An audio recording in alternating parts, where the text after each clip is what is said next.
When we read a literary text, we analyze the characters by paying close attention to several aspects, such as their names, actions, speech, thoughts, the narrator's descriptions, as well as how other characters respond to them. Let's look at the literary text Animal Farm by George Orwell, which is written from the point of view of a third-person narrator. At the beginning of the novel, this is how the narrator describes one of the characters, Napoleon. He's large and rather fierce-looking. He's not much of a talker, but he gets his own way. What impression do these words give you of Napoleon? If you thought Napoleon was likely intimidating, you'd be right. You probably have this impression because of his sheer size and fierce appearance. Napoleon likely looks like this, rather than a cute little piglet. What else strikes you about Napoleon based on the narrator's description? Well, you might think he's reserved and quiet because he doesn't say much. But wait, there's something else that the narrator says about him. He has a reputation for getting his own way. Why do you think the narrator tells us this? Typically, through the narrator's descriptions of a character, we can understand the character's personality or attitude better. But in this case, the narrator is describing Napoleon's character and yet is keeping some details less obvious. For example, why does Napoleon have a reputation for getting his own way?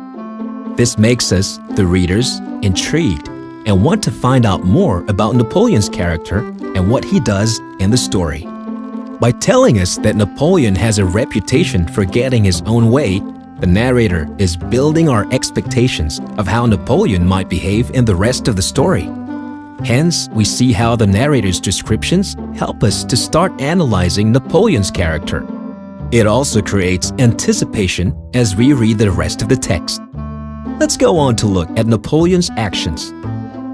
As we read the text, we'll see that Napoleon largely stays away from everyone else. His barn is always guarded by fierce-looking dogs, and he always surrounds himself with these dogs that growl at anyone who goes near him. Eventually, Napoleon orders the dogs to chase Snowball, his political enemy, out of the farm. He also orders the dogs to execute many animals that he accuses of being traitors. What do all these actions tell us about him? Hold on to your thoughts first. Let's go on to look at Napoleon's speech and thoughts.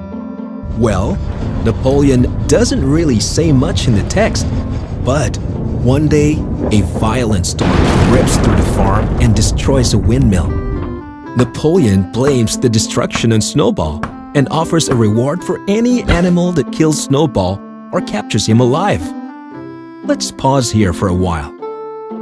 We've looked at the narrator's descriptions as well as Napoleon's actions and speech. What are your thoughts now about Napoleon's character? Some characteristics you might have thought of might be manipulative, intelligent, power-hungry. How do you think other characters in the text respond to him? Do you think he is successful in maintaining his authority over the other animals? Let's find out. The sheep believe everything that Napoleon tells them and follow his orders. So does Boxer, who is a very hard-working horse but not very clever. He always says, "Napoleon is always right."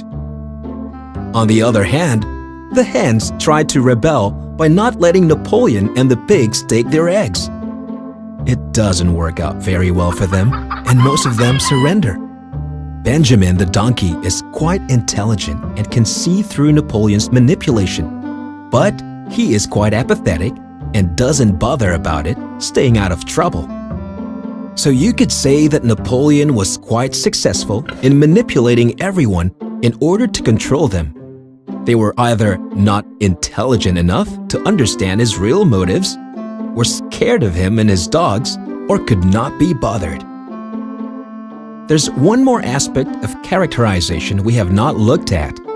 An author also sometimes uses names to give us an initial impression of a character. let's look at Napoleon's name in Animal Farm. Do you know of a historic figure from France called Napoleon Bonaparte?